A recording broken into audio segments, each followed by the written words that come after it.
I'm your host, Logan123. You're joining me for Open Heart, Chapter 7, Patient X.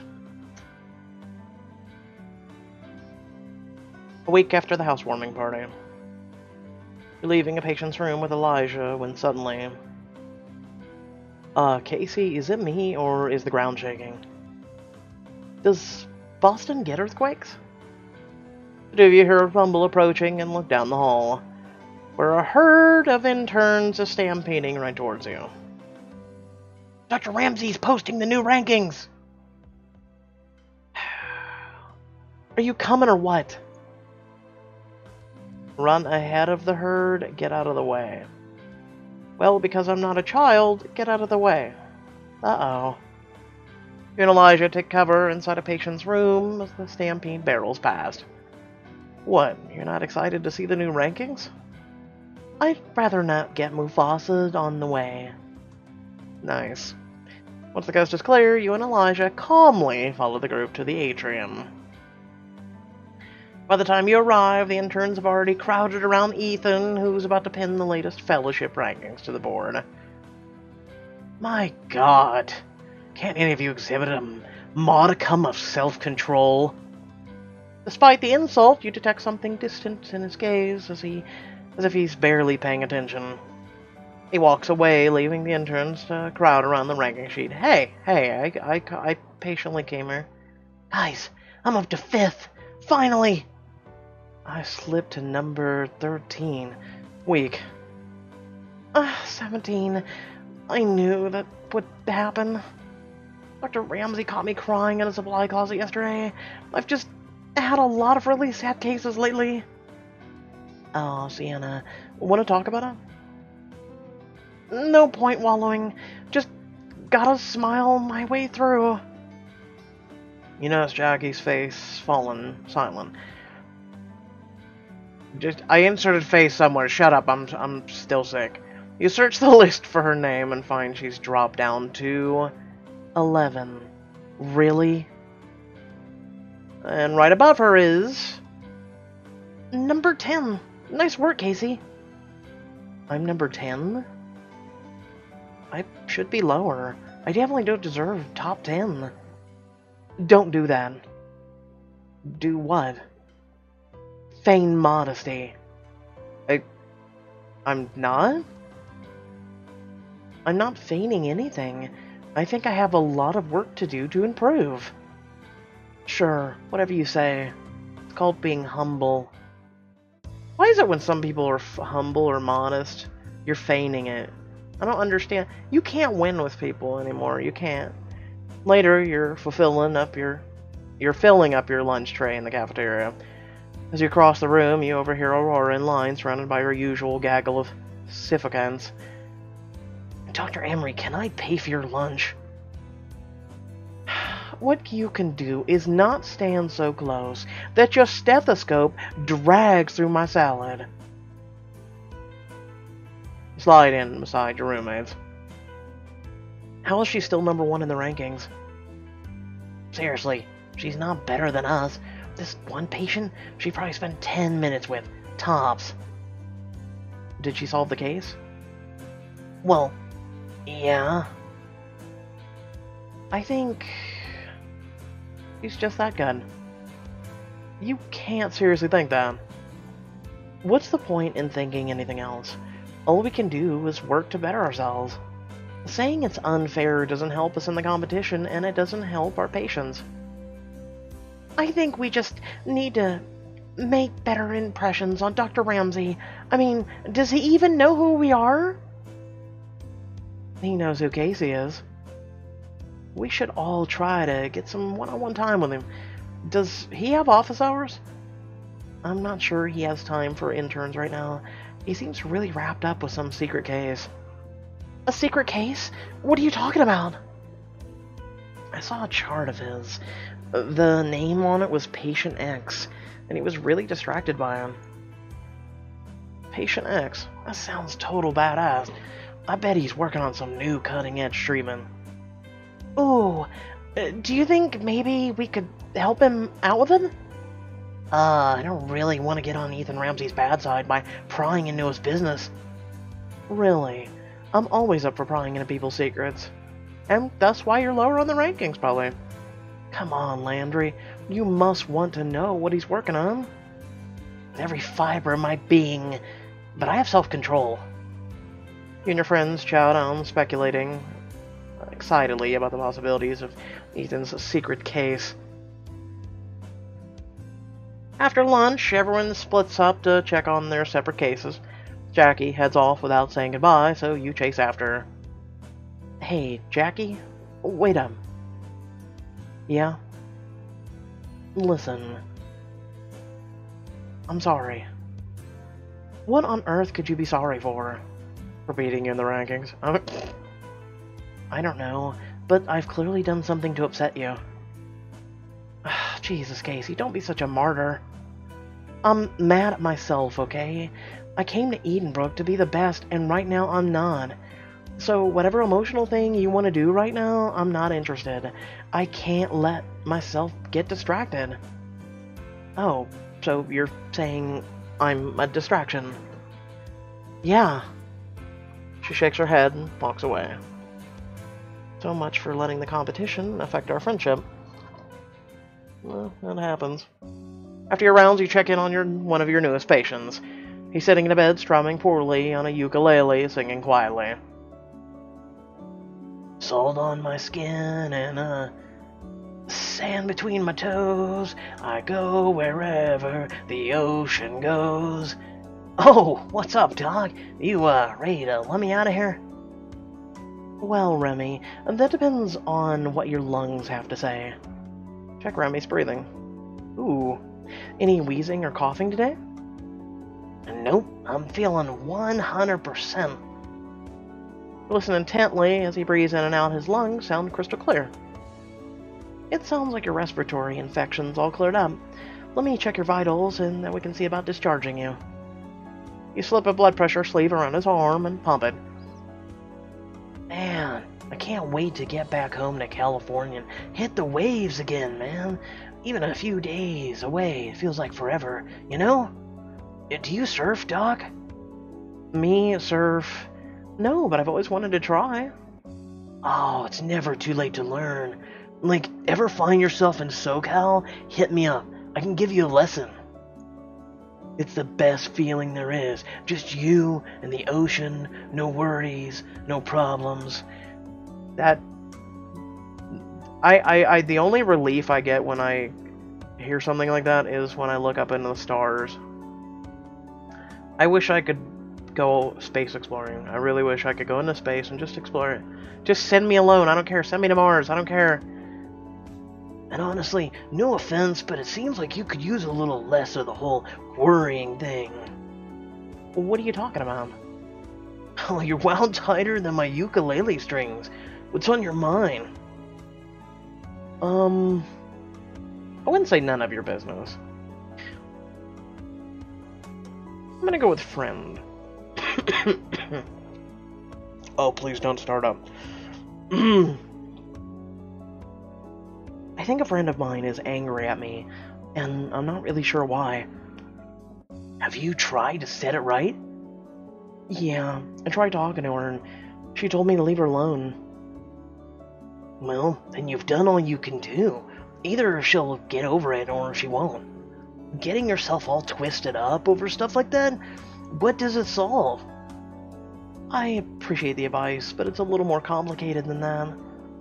Okay, but say I'm out on the ocean. I don't know what's underneath the surface. A rock could wipe me out. A shark could want lunch. But what does worrying about that stuff change? Nothing I can do about it, right? You can let go of your fears. See? You get it. You can't let your fear of the future ruin the present. That's like time travel. Not sure about that last part, but I think I followed the rest. As you deflate the blood pressure sleeve, you notice his calf is covered in small red nodules. Ooh. Okay, so hold on. He was admitted for a lung infection.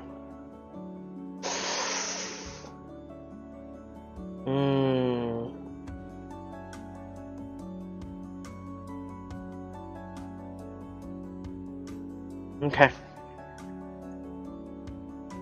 When you touch his leg, Remy winces. Did that hurt? No, really. It's just a rash, no big deal. It could be a big deal. Maybe it's related to your infection, but it could be more serious, even a genetic condition. Haha, you're trying to scare me, Doc. It's probably nothing, but I'd like to do a biopsy and a genetic test, just in case. If it is a sign of something more serious, we can treat it before it becomes a problem. Alright, my parents have sweet insurance, so if it makes you happy, test away. He's positive. I like it. Mellow dude. Later, you're filling out charts in the nurse's station when Bryce leans beside you and sighs heavily. Hey there. How's your day been? You sound like you want me to ask you a question. Oh, you're looking at a guy who just touched a beating human heart. You're not even in the fellowship competition and you're still trying to one-up me? Sorry, I can't help myself. Past Bryce, you spot Ethan looking furtively over his shoulder as he walks around the corner. Look, I think Dr. Ramsey's going to see Patient X. Patient X? Is that one of Eli's comic books? How the do you work in a medical field and you've never heard of Patient X? Really? Okay, moving on. You peek around the corner to watch Ethan. Are you spying on your boss? I didn't know you were so bad, Casey. I kinda like it. Come on, we're losing him. Trying not to draw attention, you follow behind Ethan. Bryce walks with you, an amused, smirk twisting his lips. Stop following me! You're gonna need to explain why we're stalking and attending. I saw one of his patient's files by an accident last week, but instead of a patient name, it was marked Patient X. And who's that? That's what we're trying to figure it out. Suddenly Dr. Ramsey stops and looks. Quick, pretend we're consulting. Give it a chart, showing it to Bryce. I'm gonna need you to, cut here, here, and here. Is that what you think I do? Isn't it? I mean, not entirely. You check if Ethan noticed you, but he's already continuing on his way. Are you sure you're not just looking for an excuse to get me alone? Do you seriously think I staged this elaborate plan to get 2 minutes of your time? People have done stranger things to get my attention. Oh no. Zaid and Inez are coming down the hallway towards you. Good afternoon, Dr. Ramsey. Crap. They're gonna stop me to ask what's about my patients unless... I don't like where that unless is going. Unless you distract them. And how am I supposed to do that? You can go flirt with them. I really am nothing but a piece of meat to you. You're a surgeon. Everyone's a piece of meat to you. Okay, you win this round, but you owe me for this. Bryce swaggers up to Inez and Zaid. He leans near Inez, pressing a muscled arm against the wall. He tosses his hair a little. Hey. Hi. Hello. Dr. De La Rosa, right? Everybody tells me you're a resident who can work wonders. But they didn't tell me you had such beautiful eyes. Is that how flirting works? Is this how this works? Is that what you gotta do? Inez blushes deeply. Well, you're very sweet. Listen here, Point Break. If you don't mind, we're... Bryce's eyes flashed to Zane. And look at you. You could boss me around all night.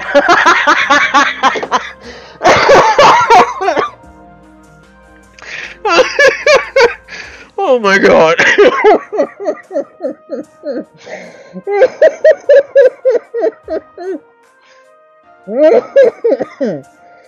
God, help me. Oh God, it hurts. It still hurts. Just go. I can't read it. Oh, I'm dying. Okay. Oh, that hurts so much to laugh and yet cough at the same time. Oh. That's, thank you. Smooth as ever, Bryce. Bryce winks as you slip past them. You round the corner near the new hospital wing. Come face to face with Ethan. He folds his arms and glares down at you. Why are you following me? Ah, Dr. Ramsey. What are you doing here? My job, which is more than I can say for you. I ask again, why are you following me? I wanted to ask how you're doing. How I'm doing? You seem on edge. I can't imagine how much you have going on, how much weight is on your shoulders, and I know you're in attending and all, but I don't think that means you don't need someone to check in on you. Perhaps you're right. Thank you, I suppose, for asking. I'll be fine once I get a coffee. This guy is more and more me. The machine in my office is broken, and you know I don't drink the dishwater from the cafeteria. There's a cafe a few blocks away I don't hate. Wow, a ringing endorsement. They should hang that on the wall. They take pride in their work. I respect it. You should swing by. Are you saying I can tag along? I'm saying you should swing by. But I won't stop you if you decide to follow me there too. I haven't had coffee in a week. I haven't had coffee in a week. Over a week. We're joining him for coffee. I also haven't had anything to eat for 3 days. When you're this sick, you actually really don't feel like eating. You're like, my stomach is killing me, but at the same time, I'm really hungry as all hell, but I don't feel like it. I don't know, just shut up and move on. Far be it from me to deny anyone real coffee. Soon, you and Ethan are a few blocks away at Dairy Roasters. Ethan steps up to the counter. I'll have the Vienna. She'll have... He turns back to survey you for a moment. The Espresso Romano. Ooh, sir, you are a connoisseur. Barista rings you up. I'll pay. You hold out your credit card, but Ethan puts a hand on yours, gently pushing it back. Don't even think about it. I know how much interns get paid. He takes a table by the window. You slide in the seat across from him. Do you come here a lot? Are we flirting? Is this what we're doing? Fairly often. Sometimes I need a moment where nobody needs anything from me. No one here recognizes me. No one cares who I am. 30 minutes with a good roast. A good book works wonders. I didn't bring a book, however, so I suppose you'll have to entertain me. Okay, I'll juggle my boobs. I don't find...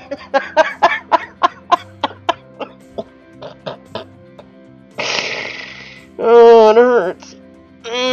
Okay. Don't cough, please. Don't cough. Okay.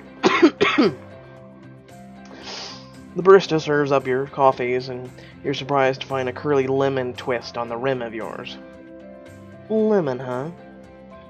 Espresso Romano is a double espresso with sugar and Mayer lemon, both squeezed into the brew and rubbed onto the rim.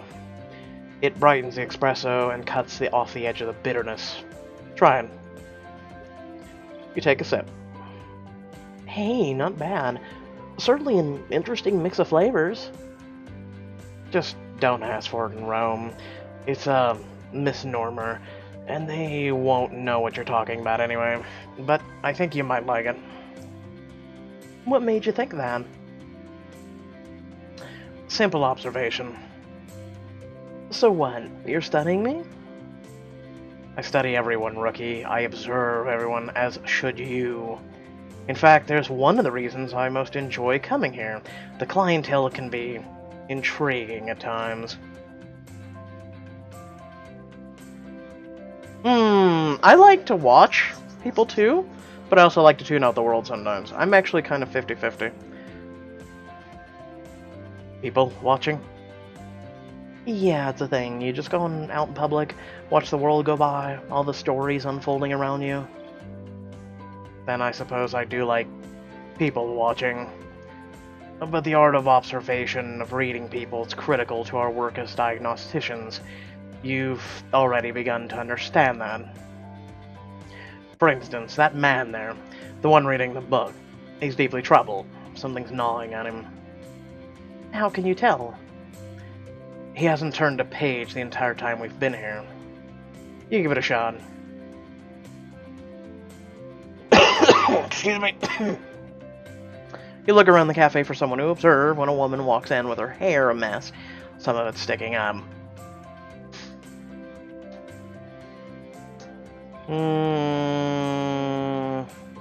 So, a woman just walked in. One, you're telling me the only thing you've pointed out is her hair's a mess. And that her hair is... I'm gonna go with drives a convertible. Got laid last night. No, women still typically fix themselves up before they leave. 2, running late. No, I'm gonna go with drives a convertible. That hair, definitely caused by a high-speed wind. Woman orders a medium roast and walks back outside where she hops in her red convertible and speeds off.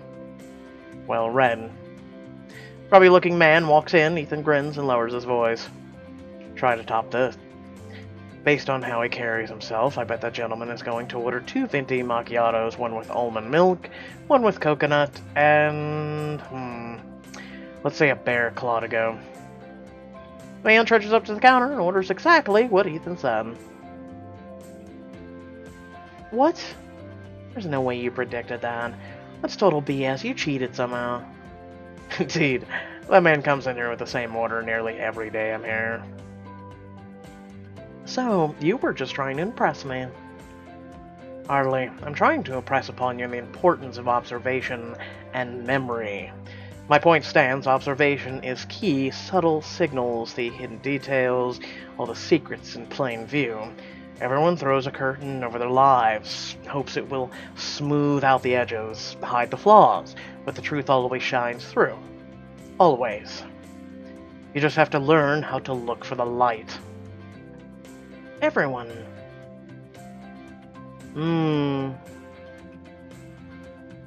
Well, I can't speak from personal experience from everyone, because everyone I have run into is like that. But I typically like to leave a very transparent life for all of you. So I don't want to say not everyone. I think that's what makes me unique. So I don't do that. I'm not hiding anything. I'm honest about what's going on in my life with my roommates. You must be the first in human history.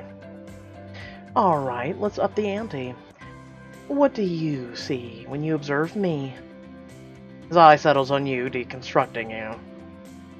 You care most about your relationships. You rely on a support network because you know you'd drown here on your own. But part of you worries deep down that one day you'll only have yourself to count on. That I do.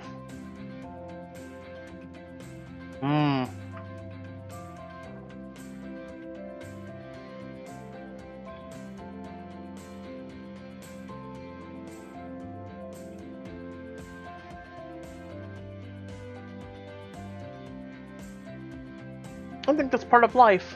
Laughed Mark. Swing and a miss. Sorry, you're completely wrong. I'm not sure I am. Now do me. You're lonely. I am not lonely, I'm desperate for any moment to myself. No, there's a difference between alone and lonely, my friend. That is a major misconception. I'm not so sure about that. You could go read in your office on break, but instead you come here to people watch. Did you feel this way before Dr. Banerjee retired? Ethan stares at you for a long moment. Well, am I right or what? As usual, rookie, you're only half right. And in medicine, that counts for nothing. Come on. My pager's buzzing. We should get getting back. Half right means we're halfway there to a deduction. You're heading to the locker room at the end of your shift when... Hold on, cough.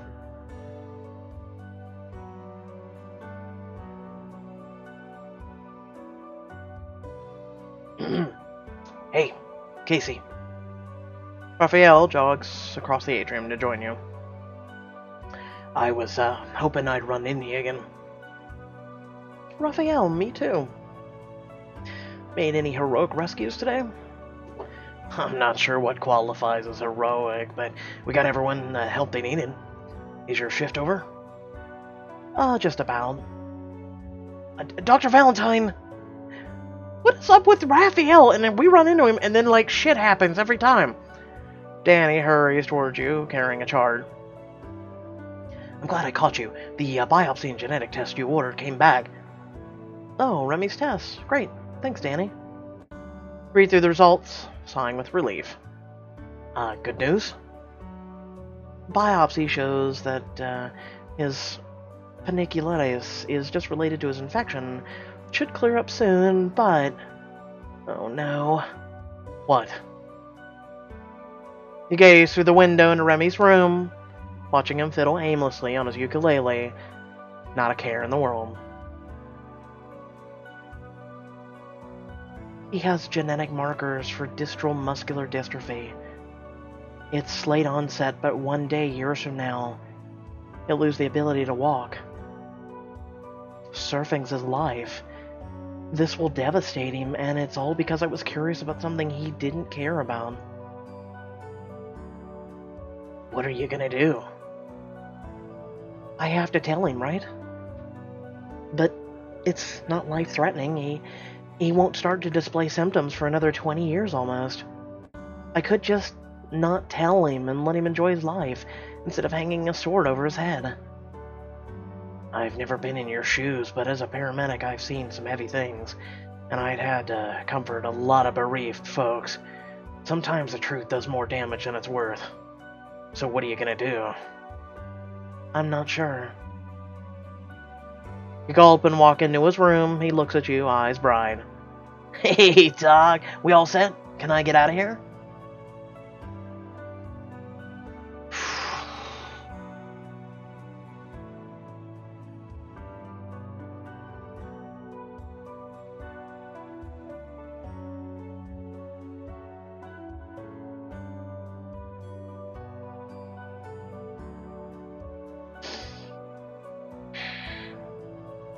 I believe all doctors, medical staff have an obligation to their patient, and if it was me... Yes. No, not yet, Remy. I'm afraid I have some bad news. What? Did that genetic thing come back? Do I have a alpha or something? You look into the corridor and see Raphael. He offers you a suggestive nod. You take a deep breath. Remy, you have a genetic markers for distal muscular dystrophy. You don't have it now, but you're likely to develop it in your 40s. But what is it? It's a disease that atrophies the muscular fibers, starting with your hands and feet.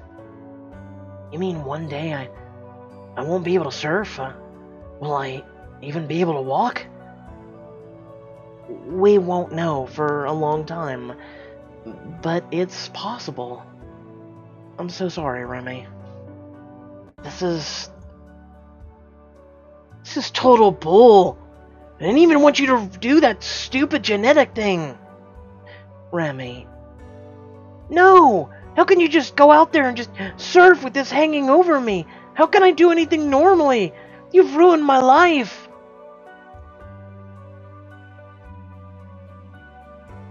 Get out!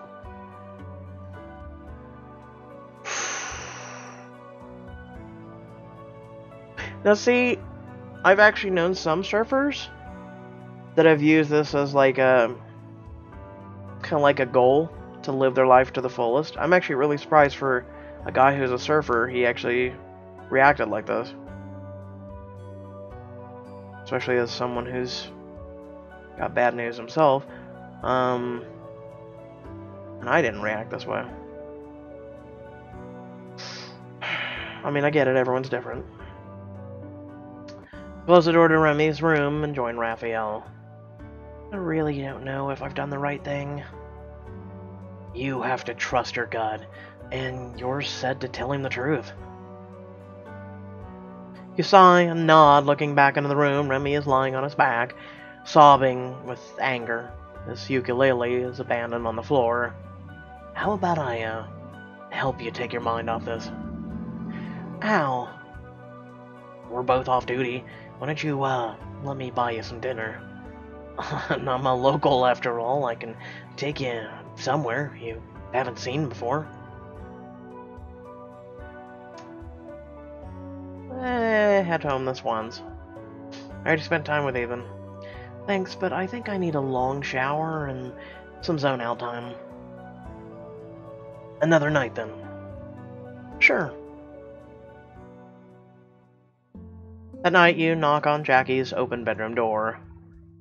Jackie? Eliza's putting on Battlestar Galactica. You want to join? She looks up from her desk, where she's got 3 textbooks open. No thanks, I'm studying. She gets up and closes her door. I wish we had never joined this stupid competition. Why?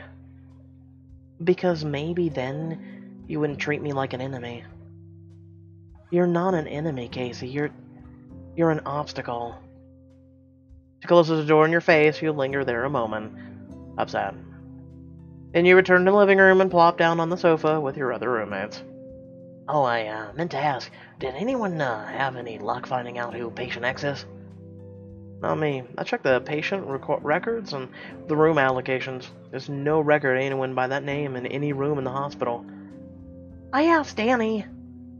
Oh, you asked Danny, huh? You two seem friendly. We are friendly. What's wrong with being friendly? But Elijah, here, a smile.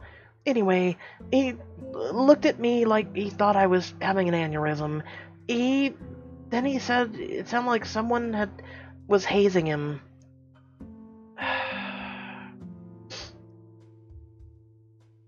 Patient is...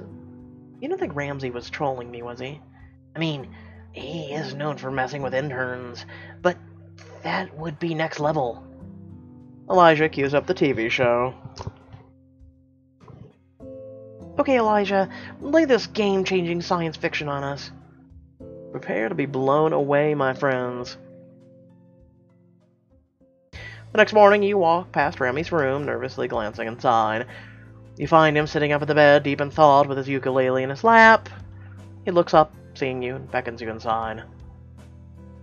How are you feeling, Remy? Like an ass. I'm sorry for what I said last night. You don't need to apologize. What I told you would have been difficult for anyone to hear. Yeah, it was difficult, but kind of amazing. Amazing? I was up all last night thinking about it. I mean, most people don't know if or when they're gonna get sick, right? But I know the truth. I know I've got 20 good years left in me, and I'm going to appreciate every single one of them, down to the last wave. So, when this disease hits, I'll know I used my time properly. That's a poetic way of looking at it.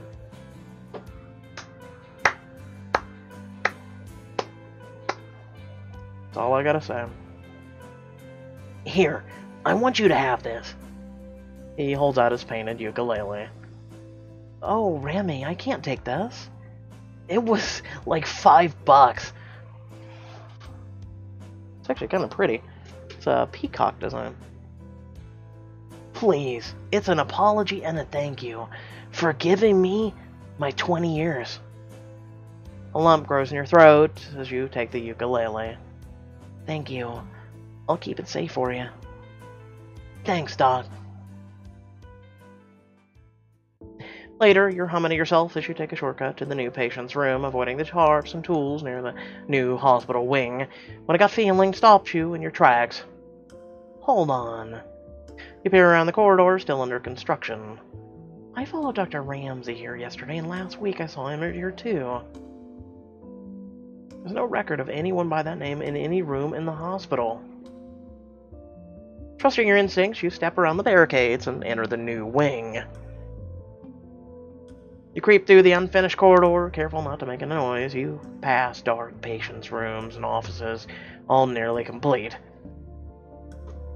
Okay, maybe I'm grasping at straws here.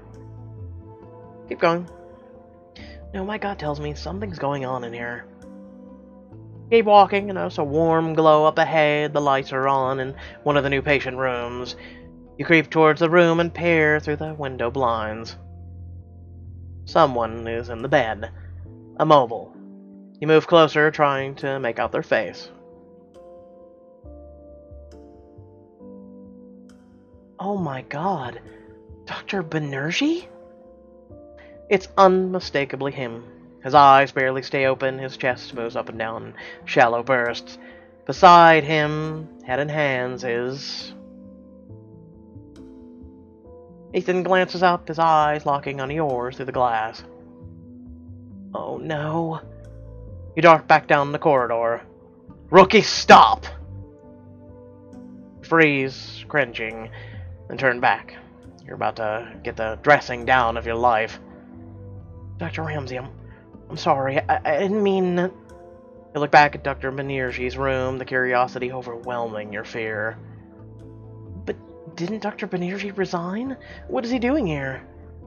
Dr. Ramsey's face is grave. He ignores your questions. Casey, you cannot tell anyone what you've seen here. Do you understand? I understand. Thank you. Dr. Ramsey nods, his hand shaking as he scratches his chin. You notice his stubble has grown longer. Dr. Ramsey, what's going on? He takes a deep, unsteady breath. He's dying. Dr. Banerjee is dying. You discovered the case that's haunting Ethan. Can you help him save his mentor's life? Keep playing to find out.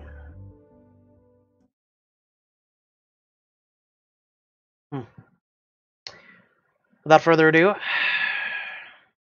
hope y'all did enjoy. Please remember to like, share, and subscribe. And down in the description below, links to social media, Discord, and a few links to support me and my content. It's very much appreciated. That was long, wasn't it?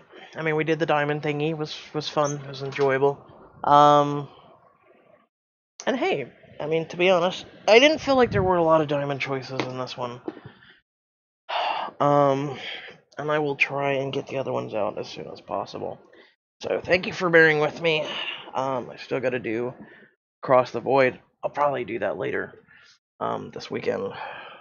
And I've still got to do the Elementalist 2 today, Ride or Die, and then hopefully sometime this weekend I could stream The Walking Dead final season, final episode, and finally cover that. Finally, you know, get that out of the way. So, without further ado, thank you all for watching, and I'll catch you all in the next video. Peace.